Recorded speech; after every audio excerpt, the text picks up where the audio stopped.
அம்மாடி ராஜமாதா, இன்னைக்கு நம்ம பொண்ணு பார்க்க வராங்க. அவளை நல்லா அலங்காரம் பண்ணி கூட்டிட்டு வரியா? சரிங்க ராஜா. எந்த நாட்டுக்காரங்க வராங்க? சோழ நாட்டுல பெரிய ராஜா, அவர் தான் அந்த நாட்டையே ஆள்றாரு. அவரை தான் கூட்டிட்டு வர சொல்லியிருக்க. அவரு மட்டும் நம்ம பொண்ணை பார்த்து பிடிச்சிருக்குன்னு சொல்லிட்டாருன்னு வச்சுக்கோ, நம்ம பொண்ணை விட அதிர்ஷ்டசாலி யாருமே இருக்க மாட்டாங்க, பார்த்துக்கோயே. நம்ம இளவரசி பேரழக பார்த்து யாருங்க வேணான்னு சொல்ல போறா? அதுவும் உண்மைதான். முதல்ல பொண்ணுக்கு இந்த விஷயத்த சொல்லி எல்லாம் அலங்காரம் எல்லாம் தயாராக இருக்கட்டும்னு சொல்லு. சரிங்க, நான் சொல்லிடுறேன். எனக்கு கொஞ்சம் வெளியில போக வேண்டிய வேலை இருக்கு, நான் முடிச்சிட்டு வரேன். அதுக்குள்ள பொண்ணு தயாரா இருக்கணும். நீங்க பத்திரமா கிளம்புங்க, நான் எல்லாமே ஏற்பாடு பண்ணிடுறேன். அம்மாடி இளவரசி மும்தாஜ், இங்க வாமா. என்ன கூப்பிட்டீங்களாமா? உன்கிட்ட ஒரு முக்கியமான விஷயத்த சொல்ல தான் உன்னை கூப்பிட்டம்மா. நீ சீக்கிரமா போய் தயாராகணும். இன்னைக்கு உன்னை பொண்ணு பார்க்க வராங்களாம். என்னது, பொண்ணு பார்க்க வராங்களா? அம்மா, யாரை கேட்டு பொண்ணு பார்க்க வர சொன்னீங்க? உங்க அப்பா தான் இதெல்லாம் ஏற்பாடு பண்ணியிருக்காரு, நீ அவரையே கேட்டுக்கோ.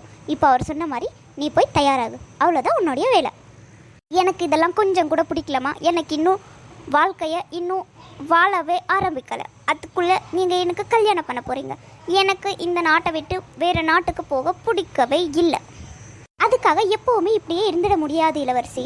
நீ என்னைக்காக இருந்தாலும் இன்னொருத்தர் வீட்டுக்கு போக வேண்டியவ தான். போய் ஒழுங்காக ரெடி ஆகிற வேலையை பாரு. என்னால் முடியாதுன்னா முடியாதுமா. உங்களால் என்ன பண்ண முடியுமோ பண்ணிக்கோங்க. என்ன கோவப்பட வைக்காத இளவரசி. அப்பா சொன்னதை தவறாமல் நீ செஞ்சுதான் ஆகணும்.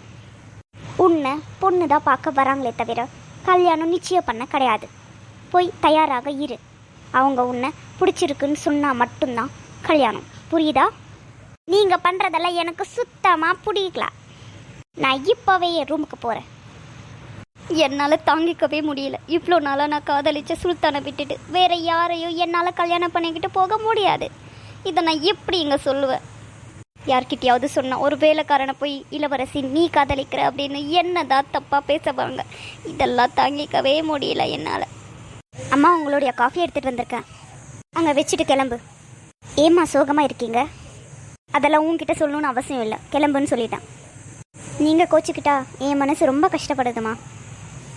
அதுக்கு நான் ஒன்றும் பண்ண முடியாது. என் மனசில் என்ன இருக்கோ அதை தான் பேச முடியும், புரியுதா? இங்கே இருந்து கிளம்புன்னு சொல்லிட்டேன். உங்களை விட்டால் எனக்கு யாருமா இருக்கா? முதல்ல இந்த அம்மா அம்மான்னு சொல்கிறத நிறுத்து. எவ்வளோ நாளாக என் காதலை உனக்கு சொல்லியிருப்பேன். நீ ஒரு நாளாவது என்னை ஏற்றுக்கிட்டியா? இப்போ என்ன சோகமாக இருக்க மண்ணாங்கட்டின்னு வந்து பேசிகிட்டு இருக்க? சாப்பிட்ட வீட்டுக்கே துரோகம் பண்ண சொல்கிறீங்களாமா?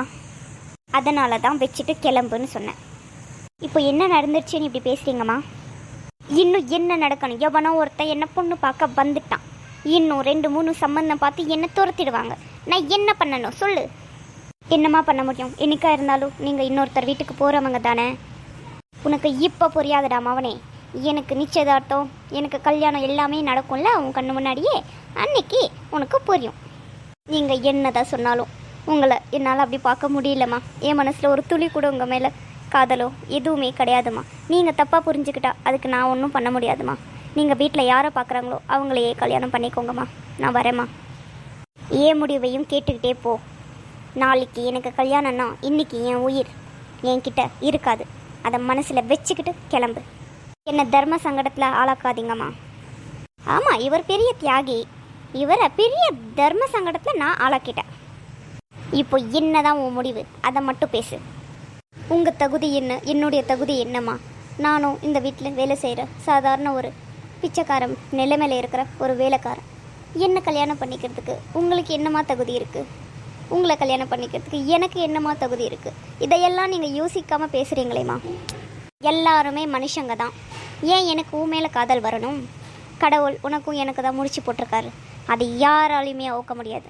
எவன் வேணால் பொண்ணு பார்க்க வரட்டும், ஆனால் கடைசியில் நீ தான் என் கழுத்தில் தாலி கட்ட போகிற. கிளம்பு. அது மட்டும் நடக்காதுமா. நான் வரேன். இவனுக்கு என் மேலே கொஞ்சம் கூட ஆசையே இல்லை. நான் எவ்வளோ தான் என் காதலை சொல்கிறது, எனக்கே ஒரு மாதிரி அசிங்கமாக இருக்குது. நிஜமாவே இவன் என்னை காதலிக்கலன்னு தான் தோணுது. அவன் மட்டும் என் மேலே காதல் இருந்திருந்தா வேற ஒருத்தனை என்னை பொண்ணு பார்க்க வரேன்னு சொன்ன உடனே எகிரி குதிர்ச்சிருக்க மாட்டான். ஏன் இந்த மாதிரி இவன்லாம் பேசுகிறான்? என்னால் தாங்கிக்கவே முடியல.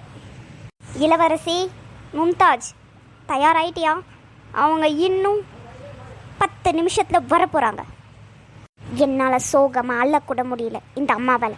என்னால் முடியல, கோவப்படவும் முடியல, அழவும் முடியாமல் நான் நரக வேதனை அனுபவிக்கிறேன். எவன் தான் வரானோ பார்த்துக்கலாம், கிளம்பலாம். வணக்கம் வணக்கம், எல்லாரும் வாங்க. வணக்கம் ராஜ ரகுபதி, எல்லாரும் வந்ததுல ரொம்பவே சந்தோஷம். வணக்கம் ராஜா வீர ரகுபதி, உங்களை சந்திச்சதுல எனக்கு ரொம்பவே சந்தோஷம். எல்லாரும் என்ன சாப்பிட்றீங்க, மோரா இல்லை பானகமா? உங்கள் உபசரிப்புக்கு ரொம்பவே நன்றி. முதல்ல பொண்ணை கூட்டிகிட்டு வாங்க, பொண்ணை பார்த்ததுக்கு அப்புறமா இருக்கிறத பேசி சாப்பிடலாம். அப்படியே ஆகட்டும் ராஜா அவர்களே. இளவரசி வாமா, எல்லாரும் வந்திருக்காங்கோ. எல்லாருக்கும் வணக்கத்தை சொல்லிட்டு பானகத்தை கொடுமா. எல்லாருக்குமே வணக்கம், பானகத்தை எடுத்துக்கோங்க. என்னடி பொண்ணு தேவதை மாதிரி இருக்கா? ஆமாங்கா, எனக்கு ரொம்பவே பிடிச்சிருக்கு. நம்ம இளவரசருக்கு பொருத்தமான ஜோடி இவ மட்டும்தான். ஏய் சுல்தான், இந்த கப்பலா வந்து எடு. என்னதான் பண்ற, கூப்பிட்டீங்களாமா? கப்பலா எடுக்காம எங்க போய் தொலைஞ்ச? வீட்டில் கெஸ்ட் வந்தா எல்லாமே பண்ணணும்னு தெரியுமா தெரியாதா? இதோ இப்ப பண்ணிடுறேம்மா. ஒரு முறை பிறந்தேன், ஒரு முறை பிறந்தேன், உனக்கென உயிரையும் நான் கொடுப்பேன். மனதிலே உன்னை சுமப்பதினாலே மரணத்தை தாண்டி வாழ்ந்திருப்பேன். என் கண்ணில் உன்னை வைத்தே காட்சிகளை பார்த்தேன். ஒரு நிமிடம் உன்னை மறக்க முயன்றதிலே தோற்றேன். நீயே என் ஜீவனடி, நீயே என் உயிரடி. ஒரு முறை பிறந்தேன், ஒரு முறை பிறந்தேன், உனக்கென உயிரையும் நான் கொடுப்பேன். நீயே என் ஜீவனடா, நீயே என் இதயமடா. ஒரு முறை பிறந்தேன், ஒரு முறை பிறந்தேன், உனக்கென உயிரையும் நான் கொடுப்பேன். மனதிலே உன்னை சுமப்பதினாலே மரணத்தை தாண்டி வாழ்ந்திருப்பேன். என் கண்ணில் உன்னை வைத்தே காட்சிகளை பார்த்தேன். ஒரு நிமிடம் உன்னை மறக்க முயன்றதிலே தோற்றேன். நீயே என் ஜீவனடா, நீயே என் இதயமடா. வேலைக்கான எவ்வளோ நேரம் கெஸ்ட் முன்னாடி நிற்ப, கிளம்புடா. சரிங்கம்மா, இப்போ கிளம்பிடுறேன். அப்புறம் ஐயா, பையனுக்கு பொண்ணை பிடிச்சிருக்கான்னு கேட்கவே இல்லை நீங்கள். நாங்கள் ஒரு கோடு போட்டால் எங்கள் பேரன் தாண்டவே மாட்டான். நாங்கள் என்ன சொன்னாலும் அப்படியே கேட்பான். ஆமாம்மா, எங்கள் பையனை நாங்கள் அப்படி வளர்த்துருக்கோம். நாங்களும் எங்க பொண்ணை அப்படிதான் வளர்த்துருக்கோம். நாங்க சொல்ற பேச்சு அவ தாண்டவே மாட்டா. அப்படின்னா இப்போவே நிச்சயதார்த்தம் முடிச்சிடுவோம். அப்புறமா ஆக வேண்டிய காரியத்தை பார்க்கலாம். நம்ம பசங்க தான் நம்ம பேச்சை கேட்பாங்களே. சரியா சொன்னீங்க. ஆனால் நிச்சயதார்த்தத்துக்கு மோதிரம் எல்லாம் அதை பற்றி நீங்கள் கவலைப்படாதீங்க, அதை நாங்கள் வாங்கிட்டு வந்திருக்கோம். வாப்பா ராகு, இங்க நான் என்ன சொன்னாலும் நீ கேட்ப இல்லை ராகு? கண்டிப்பாக அப்பா, அதில் ஒன்றும் சந்தேகம் இல்லை. இந்த மோதிரத்தை அந்த பொண்ணு கையில் போட்டு அந்த பொண்ணு நம்ம வீட்டு மருமகளா பண்ணிக்கலாம். போடுப்பா, வாயில வரசி போட்டுக்கோ. கையை நீட்டுமா. போகாதே போகாதே, நீ இருந்தால் நான் இறப்பேன். என்ன இளவரசி, அந்த பக்கம் திரும்பி மோதிரத்தை போட்டுக்கோ. எல்லாரும் என்ன மன்னிச்சிடுங்க, எனக்கு இந்த நிச்சயதார்த்தத்தில் கொஞ்சம் கூட விருப்பமே இல்லை. நான் ஒருத்தரை காதலிக்கிறேன், தயவு செஞ்சு கிளம்பி போயிடுங்க. எங்கள் அப்பா அம்மாவுக்காக தான் நான் இந்த பொண்ணு பார்க்குறதுக்கே ஒத்துக்கிட்டேன்.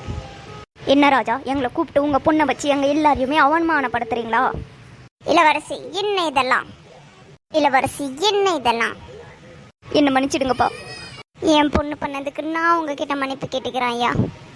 கூப்பிட்டு வச்சு அவமானப்படுத்தினதுக்கு ரொம்ப நன்றி, நாங்கள் கிளம்புறோம். ஏய் இளவரசி, பாடிங்க. எதுக்காக அப்பாவை எல்லா முன்னாடியும் தலைகுனிய வச்சேன்? ஏன்னா நான் சுல்தானை காதலிக்கிறேன், அதனால தான். என்னடி சொல்கிற, ஒரு வேலைக்காரனை போய் காதலிக்கிறியா? காதலுக்கு ஜாதி மதம்லாம் எதுவுமே தெரியாதுமா. எல்லாருமே ஒரே இனம், ஒரே மதம், ஒரே ஜாதி தான், மனித ஜாதி, அவ்வளோதான்.